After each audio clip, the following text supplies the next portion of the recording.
we're teaching people how to take the stigma also out of an industry that has like a little bit of the, when people get off, you kind of feel a little dirty. And instead, we're teaching them how to do it the ethical way, be transparent. You don't have to gouge people. There's a right way to do it. And the fact that for me, I've been doing this since I was 18 years old, and my name has been my reputation my entire career says a lot, that there is a way to be successful in this by doing it the right way. Welcome to the Smart Passive Income Podcast, where it's all about working hard now so you can sit back and reap the benefits later. And now your host. If he were a farm animal, he'd be the sheepdog. Helpful, happy, and hungry. Pat Flynn. You know, it always amazes me when I discover new pockets of the world where people are generating an income. We've had several people on the show previously who've talked about interesting ways that they've found a way to make a living, from episode 99 with Cliff and Jessica LaRue talking about how they would go to places like Target and Walmart in the clearance aisles, buy things and sell them for a lot more on Amazon. And many people have listened to that episode. They've actually started doing retail arbitrage themselves. And some of the people who have listened to the show, their lives were changed as a result. We even had a person come on to talk about how to become sort of a notary public and to do things specifically like that, and a person in the real estate space in order to how to become the person who helps people close documents when they buy a house and getting paid for that. And today we are discovering a new world and a new pocket of the entrepreneurial world, one that actually a lot of us are familiar with but didn't know was like a thing. What I mean is digital payment processing. Anybody who sells anything online has to do digital payment processing. But did you know that you could become your own digital payment process broker? Now, you can do this in a few ways. You can learn how to broker these deals yourself so that payment processing happens through you. You don't have to use any other processors, and you can build it in a way that's favorable and saves you money over time. You can do it just for your own products. But most people who are going down this route are looking to discover how to do this for other businesses. They essentially become a business consultant, help other businesses move from their current payment platforms to theirs, and also help them with other business aspects. And they can become a broker who can then take advantage of the residuals that can come your way. And out of all the forms of passive income that I've discovered over time, this may be one of the most, if not the most passive of them all, because once you lock in an account, they stick with you as a payment processor, and you're earning anywhere between 0.01 to 1% of every single transaction that goes through that business. And today we're speaking with Patricia and David Carlin, who Patricia's first account with digital payment processing was back in the 90s with Star Wars.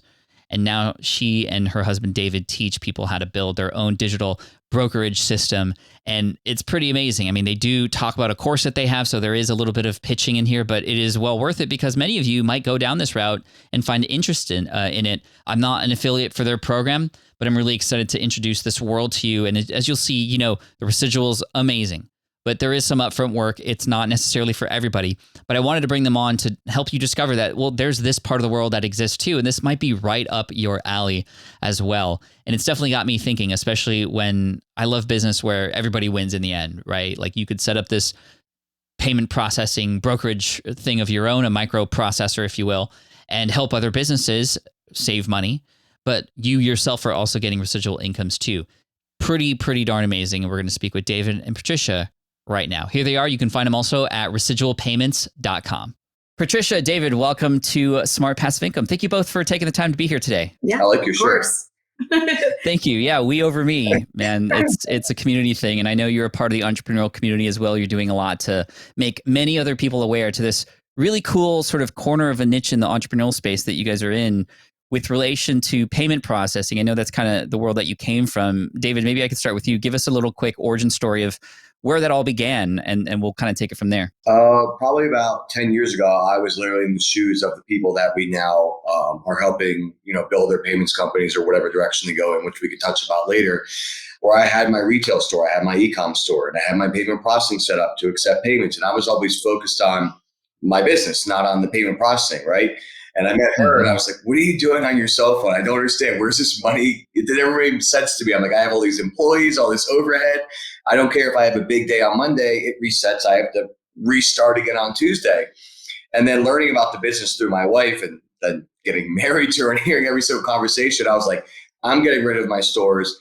I'm getting into payments. And Patricia now, 23 years later, has been in the industry. So even though we're training people today, and we'll talk about, there's 3 different avenues of how we train people, whether it's a business owner who wants to switch their payment processing, take control of it, someone who wants to add a side hustle, or someone who wants to be like us and build a massive payments company. We still are building our payments companies today while we're training people. Yeah. Patricia, what is this payment processing thing like for people who are like, okay, this sounds interesting, but what is it exactly? What are we building here specifically? Sure. So payment processing is basically the ability for anybody to accept credit card payments in store and online. So everybody, and it's funny because when I started in 1998. At the time, I only did e-commerce. I worked for one of the first companies to do e-com transactions. So it was a new world to everybody, right? And from there, my whole thing was I've never sold a retail account in my entire life. And it was all e-com, how to do this, getting merchants set up. So Sony Music, Star Wars, all these people that were kind of up and coming and wanting to come on the web. That's how I created my niche and said, all right, well, nobody really knows about this at all. So why don't I become a payments consultant? And so what I did was facilitated people, anyone who had a website at that time. So Time Magazine, the first multiplayer online games, and help them establish the ability to accept credit card payments. And then from there, it rolled into everyday people. I mean, we use transactions and credit card processing every day of our life. So it's a business that anybody could do. Yeah, I mean, it sounds interesting because when we hear payment processing, we immediately think of things like, well, there's PayPal, right? And there's Stripe. And back in the day when I first started, there was authorize.net. And those were the tools that we used to do payment processing. But are you saying that we could become our own Stripe or PayPal or authorize.net? Is that what you're talking about?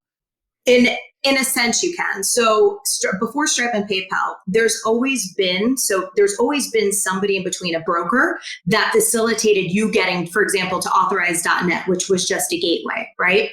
So every business went through a broker who then ended up going to a bank to get set up with a merchant account. Like a real estate agent. Right, exactly, like a real estate. Got it. So in order to become a Stripe or PayPal, that's a whole other thing. You have to basically work with ISOs, you have to work with sponsor banks and go through a whole process. We're teaching people how to set up and become brokers. So basically having their own micro payment agency, which means you right now, tomorrow, could go out, take the course, take the program, and then immediately turn to anyone that you know that has a business, including yourself, and actually board the account and make residual income off of it. People just didn't realize that there's somebody in between. That's really there's always been us around and many of us. People just didn't realize that they could do it too without any experience. So I could receive residual income from becoming that broker to help somebody else accept payments with credit cards from their fans, their community, what have you. Mm-hmm. And essentially I would be replacing, if they were to use something like a PayPal or Stripe, and how would that benefit the my friend who has a retail store or an e-commerce store? I mean, well, one thing is it doesn't have to replace. It can be redundancy. It can be load balancing. Sometimes we're like, keep PayPal and Stripe. If that's what you like, you can do some with us, some with them, whatever you want. Now, it may be a lower rate. It may be keeping your accounts not getting shut down. It may be quicker funding. It may be that you want better support. It may be different hardware. Mm-hmm. It may be that you want a million other services outside of merchant processing, because we do a million other things. We do payroll, lending, gift cards, social media, branding, marketing, the list goes on. So we essentially you have 3 different routes when you come and join residual payments. And before we even built residual payments, we were training people for years unintentionally. We never really didn't think I'd be on Zoom all day long. We, it just never was like, oh, let's create a course. I hate saying it, but for us, you have number one, you could join our platform if you're a business owner and you're like, I want to figure out how to cut out the middleman. Maybe you want to cut out the PayPal, cut out the Stripe, cut out the middleman, take control of your payment processing, and just lower your own rates for yourself. You can come in our program, learn it, leave, be happy, and do one thing that saves you money for the rest of the time you have your business. Number 2, right. You can come in and say, I want a side hustle in my back pocket that I can keep forever, because there's no yearly dues or licenses. So this is something you can do now and revisit it 5 years from now. Or you may have a marketing company or some kind of company where you want to add this as a value add, right? To add to your existing company to make it more valuable, et cetera, et cetera. Or you say, I have the time, I want to take the time, I want to work directly with you guys. And essentially what we're teaching you to build is not Berkshire Hathaway in a sense, but to build a department of Berkshire Hathaway, kind of, if that makes sense, where like people can like those deals. So then we show you how to set up the relationships, how the whole process works from start to finish. And we go after the easy accounts in the beginning for you. And then we work our way up with X, Y, and Z. And every time you land an account, you get paid for the life of the account. Our oldest account is 15 years old? Almost 15 years old. Well, you're kind of locked in, right? Once you got payments down, it's like why would you change after you got something that works, right? So that's amazing. So, I mean, it does change because then people will say, well, then everyone's locked in. What happens in our business is there's a lot of people who just want to, it is kind of a set it and forget it in a way, right? But at the end of the day, you still have to make sure that you're going back to the merchant saying, is there anything you need? Is there anything I could help you with? If you notice that they're really not communicating with you a lot, or you want to talk about growth plans, like anything, I mean, sales, right? You've learned it now through your business and everything you've done.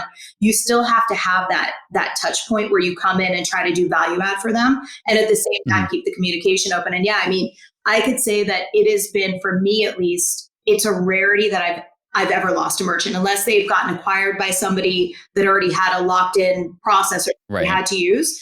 And that's really, we're teaching people how to take the stigma also out of an industry that has like a little bit of the used car, I don't want to say used car salesman, but it's kind of a thing, right? It's kind of like when people get off, you kind of feel a little dirty. And instead we're teaching them how to do it the ethical way, be transparent. You don't have to gouge people. There's a right way to do it. And the fact that for me, I've been doing this since I was 18 years old, and my name has been my reputation my entire career, says a lot that there is a way to be successful in this by doing it the right way.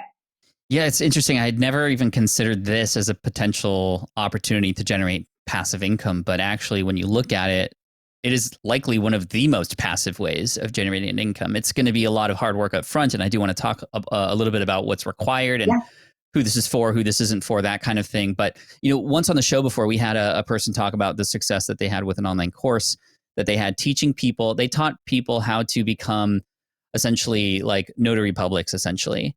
In the real estate space and sign paperwork. And that person who came on, several listeners were like, that's what I want to do. And they actually made a career out of it. And some of them made a side hustle. And it was like a part of the world I didn't even know existed that you could have be like your income source. And this seems to be even more opportunistic. But I think you're right. There is a little bit of, hey, this is kind of potentially an icky sort of space. There's a lot of that. I remember feeling something similar when, I don't know if it was Paychex or another one, but it was like a payroll processing system. Like they just started calling everybody and asking them to move to theirs. And it just felt very salesy and whatnot. And seems like you're just trying to, open up the possibility of this being, authentic and being great and helping people through this who want to do it well. So if I wanted to do this, like run me through the steps. If I wanted to make this like a side thing, I don't want to maybe make it like, I don't want to build, a Berkshire, but maybe one day. Yeah. But if I just wanted to get started with this, what might it look like? And also like, get me excited. How much could I potentially make doing something like this? So the thing is, that's why you you were saying, like, it's kind of that feeling of all the other people, not everybody, there's a lot of good people in payments. Anyone ever listens to this, we like people in payments, but people who work at payments companies, they have to hit quotas, right? They get their bonuses. So they don't give a crap about you. They land your account, they're on to another one. So this program, it's never been done before. We built the world's largest trading program, to make residual income off of credit cards. Like, do you see a million other programs out there? This is the only one and the largest really out there. And it's different because it's people like you where you're going to talk to your friends. You're going to talk to somebody So you already have that relationship kind of built out, right? So you're not like a salesperson. You're going to be seeing that friend. So for you, what we tell everybody is even my best friend at my wedding, he was excited when he landed his first account. He was excited when they started processing. It wasn't until the money hit his bank account, we called him, he's like, Dave, this is real. And I was like, I don't know if I should be insulted, if I should be happy for you. I've been doing you my whole life. I just wasn't sure. But it's like, I know it was real. It's just until I see. So I always tell everybody listen, let's get rid of a cell phone bill, right? Let's start out with a cell phone bill, then a car bill, then a house bill, then an X, Y, and Z. We don't need overnight millionaires. I need you to see if this actually works. So a month later, you're not like, I'm going to build an Amazon store. And I'm like, okay, when you do, call me. I'll set up a merchant account for you and you can get to work, right? So that's where You have to, let me say this before I really could dive into your question. Someone wants to open up a restaurant. Maybe they work at a restaurant for 5 years to learn everything there is about how to run a successful restaurant. 5 years later, they've either saved up every single dollar or they've taken out a loan. They open up their dream restaurant. You now will have the capability to knock on their door and say, hello, X, Y, and Z. I'm here to make a percentage off of all your hard risk, and all the money you put out. If they go under, you try to help them, but you won't lose everything. You just land another account. If they double their sales, you double your income. If they open more locations, you make more money. So for you, we essentially break you down because every single person is completely different. Some people want to build the team. Some people only want to work online. Some people want to work offline. Some people want to not have a website. Everyone's completely different on what type of business they want to go after. So we would be like, all right, Pat, who do you know? What type of businesses do they operate in? And here's what you only need to know for right now, because there's a million things that you could learn. So once you set up your incorporation, your business bank account, you could essentially land your first account in 1 week's time. And we help you with the whole entire process of talking with your friend on the phone, doing the applications, handling support, pretty much doing all the heavy lifting for you in the beginning, so that essentially you're learning while you're there. You're on the call with us. You're watching us send the application. You're watching the whole entire process. So you're learning as you go. We're not just saying, here's the information, you go figure it out. Ourselves and our team are there with you every step of the way because we have a vested interest for you to be successful. So let's say I'm a part of the program and I'm going to go get my first account. What does that look like? What does that even mean? What am I collecting from my buddy who I know has payment processing and I know that it would benefit him to work with me, but what am I asking exactly? What's that conversation? You're going to typically be asking, number one is the first thing you have to do for retail is figure out what software that they're using. So you'd look at, like, if you go into your friend's bagel shop right now, right? You'll look and you'll see if they use a software, what kind of software it is, what kind of point of sale, that kind of the system where they put it in. I always forget that we have to break it down in layman's terms, but the little white machine that takes credit cards. Like Square is one of them, I think. Square. So Square would be a competitor, which we're very competitive on pricing. They'd always be able to compete on pricing against Square because Square really is more for your mom and pop type of company that just wants to get set up very quick. At the end of the day, the rates are pretty high compared to what they could be at. And then the second thing that they get is a merchant statement. So if their friend, let's say your friend says, I don't really feel comfortable sending it to you, Pat, that's fine. You could go ahead and send it into our team, which is then our back office. And once we get that, we do a cost savings analysis, and then they'll schedule what's called a deal call. And our team, and that's really what's important about it, is that this is hands-on training. We're not doing deal calls for anybody. We're not doing these things like as if it's an automated system. We're doing it so that you're going to learn, you're going to hear it and go, oh, that totally makes sense. When the person comes on the call, we do exactly what we do every day because we're still in payments. We get on, we tell them what values they're going to get. We ask them what kind of funding they have. A lot of people have 2 or 3 day funding. We put them to next day funding or even sometimes same day funding, and just really kind of look at what they're going to be gaining by working with us. And then if the person says yes, they like the savings, then we also work with, let's say it's just you as an example. We would show you the whole process of getting the paperwork out to them, the merchant account application, and then get them live. It's really not complicated. Like, it seems complicated, but it's a very easy process. Let me recap before you say that, if you don't mind about it. So I want you, other people are like, you can do our program in a day. I don't want you. If you do our program in a day, then you didn't read or watch any of the material and you went way too fast, right? We're building a company here, or even just building a side business for you that can make you a lot of money. So we want to make sure we're doing it right. So honestly, like, I'd want you like taking 2 weeks to just digest and understand everything, right? I don't need you 8 hours a day reading and watching. I just need you to like watch a video or two, read a PDF or two, join a call or two, and then be like, okay, now I understand. Okay, now I got my direction of where I'm. You didn't just start a podcast and just grab a mic and start going. Who am I going to target? Where am I going to go after? So after you figure out where you're going to target, like we said, what hardware, software, getting 1 month's processing statement, we show you where to send it into. We show you how you get that back. We show you how to present that to your client. We show you how to set up that call. We show you the steps of how we join you on the call. And then if your merchant's like, yeah, great, I want to move forward, we show you what the next step is, us sending the application with you with a video recording, and then how, when your merchant's approved, what that next step is. So we're kind of taking it step by step so we don't overwhelm you, so that you're learning, the process and not just be like, here's everything figured out. We're there with you when you need to learn those certain things as you progress in your payments career. Gotcha. So the merchant statement that I get from my buddy who I'm trying to work with will tell us how much he's processing and all the fees and all that stuff that he normally offers, right? And then I can send that over to a company like yours to go, hey, well, they can work with us and save this much money, right? So in the end, they're actually going to be saving money, and the numbers would kind of speak for itself, which is my favorite way of like marketing something is to remove all the sliminess by just going, look how obvious this is to work with us, right?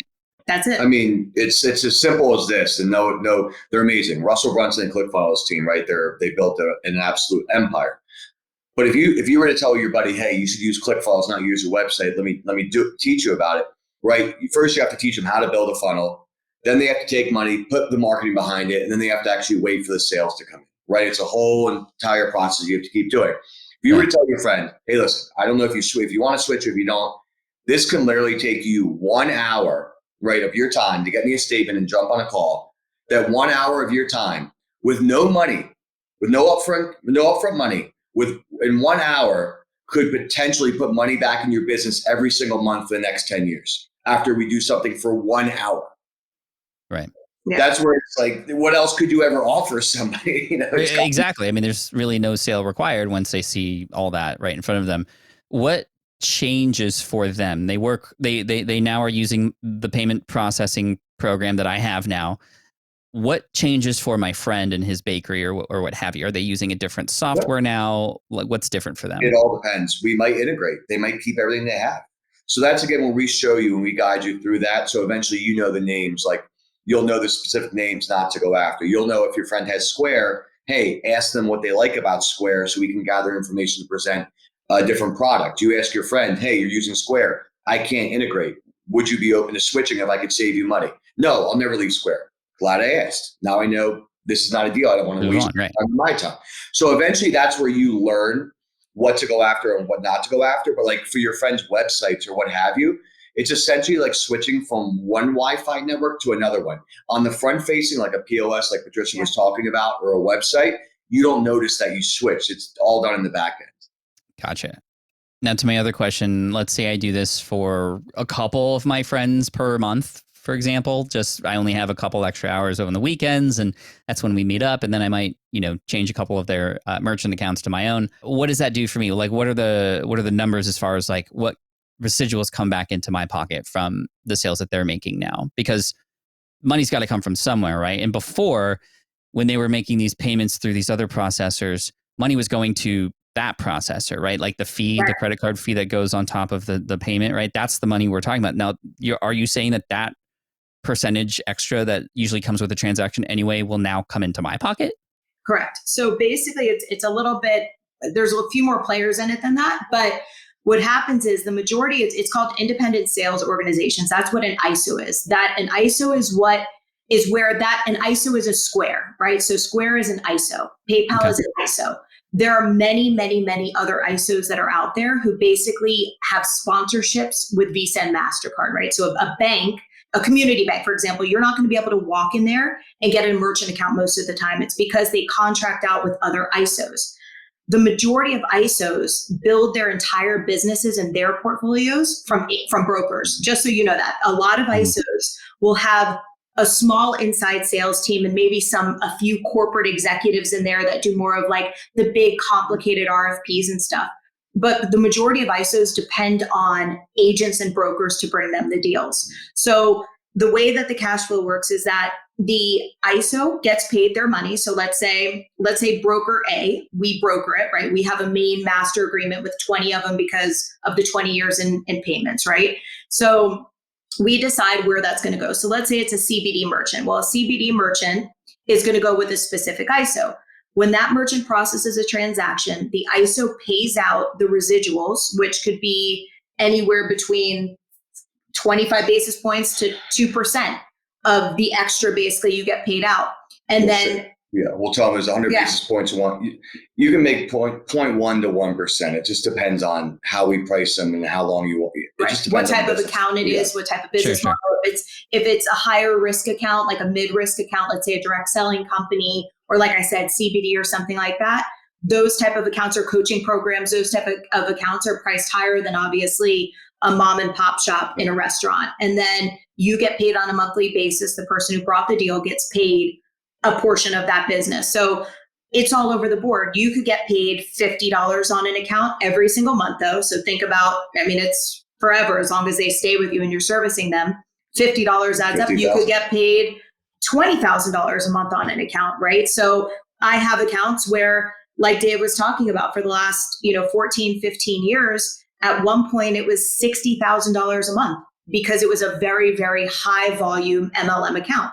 So you're just getting it, obviously now after all these years, it could be between 5 and 10,000 a month, but that's a substantial amount of money. So, on a $100 sale, you can make 10 cents, you can make $1. It depends. But what I will tell you is after you understand how the pricing models work, right? And that's where we're there with you to make sure you're not doing the wrong pricing. You're like, why didn't I make money? Like, we're making sure we're doing all the pricing for you. You're understanding what the pricing looks like as you're getting started. You will have somewhere where you'll be able to export your residuals and export all of your clients. So you're not messaging me like, Dave, what am I making? I'm like, I don't know, Pat, go log in and go look at all, it's your clients. It has nothing to do with me. It's your company, right? You're not working for me. You're just working alongside of us. Mm-hmm. So eventually you'll start to figure out, okay, that's what I can make all this. This is what I can make all this. When we're on the call with you before and after, I'm like, all right, Pat, Dan, blah, blah, blah, wants to move forward. He's priced at this. We'll get the app sent out. Depending on what cards he takes and how much volume they do, this is probably what you'll make a month. So you'll kind of know in the back of your mind, essentially what you're going to make. Now, residual payments is like a Costco model. Myself included, with you and the thousands of other people there inside residual payments. And this is a worldwide thing. Eventually, we're opening up Canada and EU later this year. Right now, it's just in the US. Okay. Where we're all working together, right? Simultaneously going to some of the similar banks, similar payments companies, similar terminal providers. This allows us to work in power and numbers to get exclusivity and lower rates of all of us combined. So that's really what the main goal is. If you joined and 1,000 other people joined and you're all like, I like mindset, I'll give you mindset. We do that. But if no one was closing deals, this would not work. I'd be like, because it wouldn't give us all these exclusive partnerships. So this is strictly, as much as we want to help people with their mindset and everything else, which we do, it's like, you better go close accounts because we're dependent on you to be successful as well, because as a whole, we keep winning and keep getting lower rates because we're catching a lot of accounts. Gotcha. What do I have to look out for if I were to get into this space? Is there any pitfalls or things to worry about? Like, sometimes with regards to credit card payments and such, things default, or there are chargebacks and any of those kinds of things. Like, how does that affect me as somebody who is the merchant in all of this? So if you're the merchant, it's different, right? But as you, as let's say a broker coming in, or broker, excuse me. Yeah, you don't hold liability, right? Unless you're doing, and let me put a caveat in there.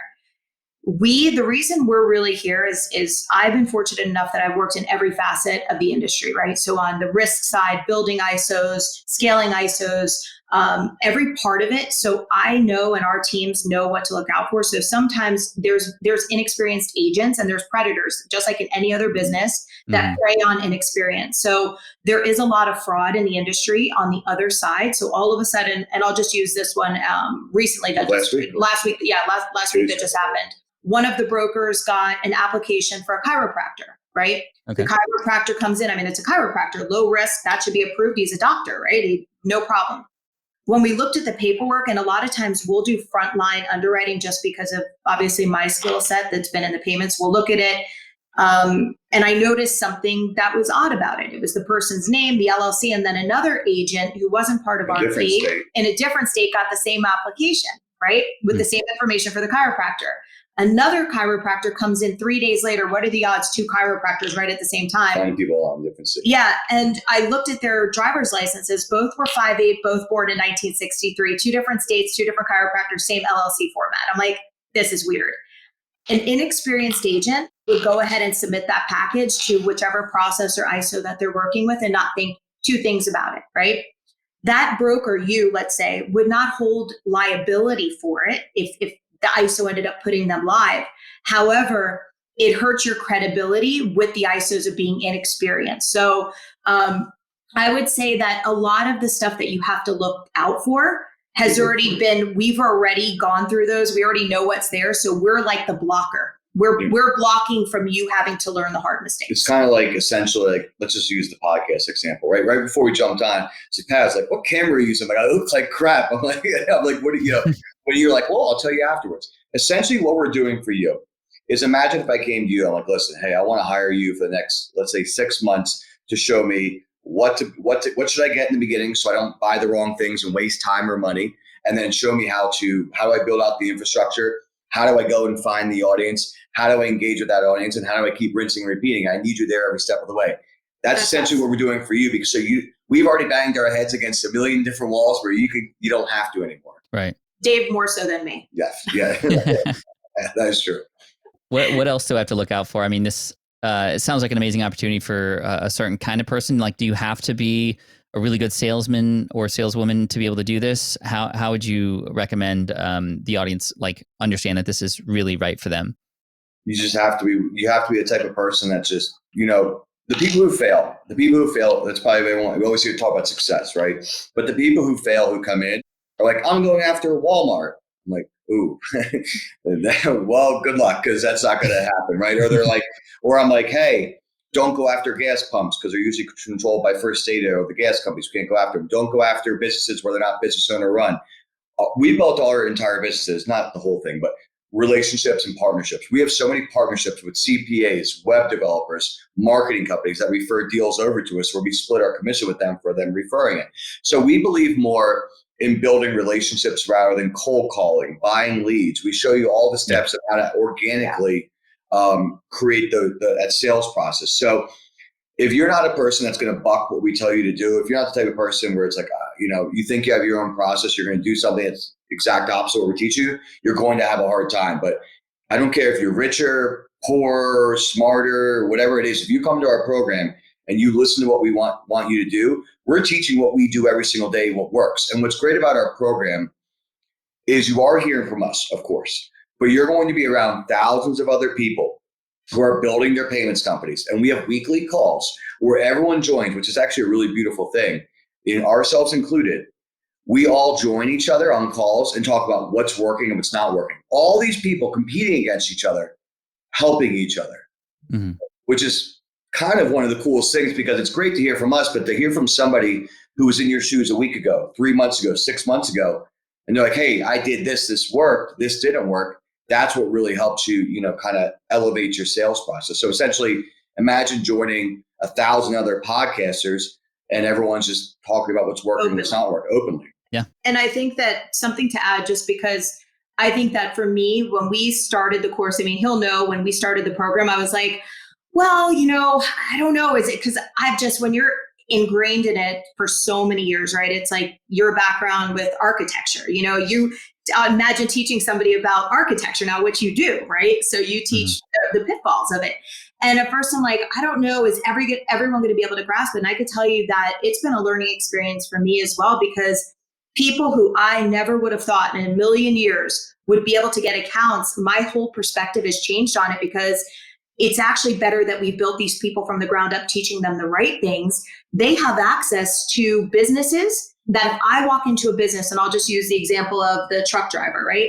The 50-something-year-old truck driver. Never in a million years did I think, I'm like, it's great that I believe, I'm also a person that believes in learning. I think it's great to have a skill set that you never know you're going to be able to use. It's one that you could have in 10 years from now. You don't have to do it every day. So I don't care if people are learning just for the education of it. If they have a business, they need to learn. It's the bloodline to somebody's business, right? So when all of a sudden this truck driver was able to have conversations with the roadside motels that they had been going to for 18 years and get a merchant statement, I couldn't have walked into that roadside motel in Kansas or Nebraska and been like, hey, so I just happened to pop in and would love to be able to get a merchant statement for you. They'd be like, who are you?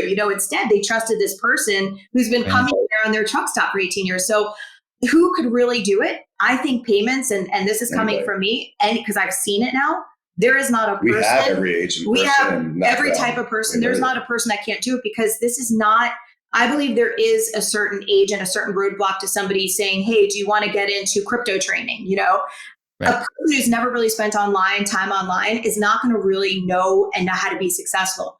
A person who goes, remember that bakery you went to, remember that restaurant you went to, and you swiped your credit card, you've been doing it your whole entire life. They go, yeah, okay. You're going to be the person now that helps them get better rates. And you're going to do, they're like, okay, it's this, there's no fluff about it. This is the reality. It's a business that exists. It's existed forever. Now you just get a chance to be part of it without having to get recruited by a company or learning from a friend, which is how I got into build your payments. own future. Yeah. Yeah, you can kind of do this independently, which is really cool.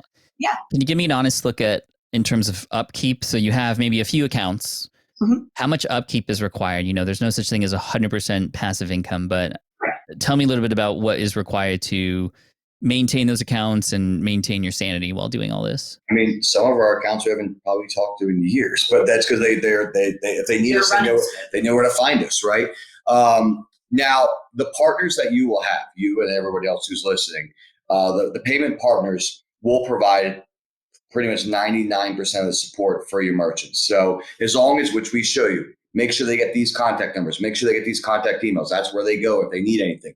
They have your cell phone, but I believe in like following up with our merchants like every couple months. Hey, it's Dave here. Just want anything you ever need. Because what we do is after we show you how to save that business owner money or sustain their whatever it is for the payment processing, it's kind of easiest part. I then pivot and go, let's talk about your business, right? We just put money back in your business. Do we want to go on vacation, or do we want to take that $6,000 we're saving a year and turn it into 24? Well, I'd like to turn it into 24. Okay, well, we got $6,000 to play with. Do you want to help with your marketing, your branding, your social media, your payroll, automation?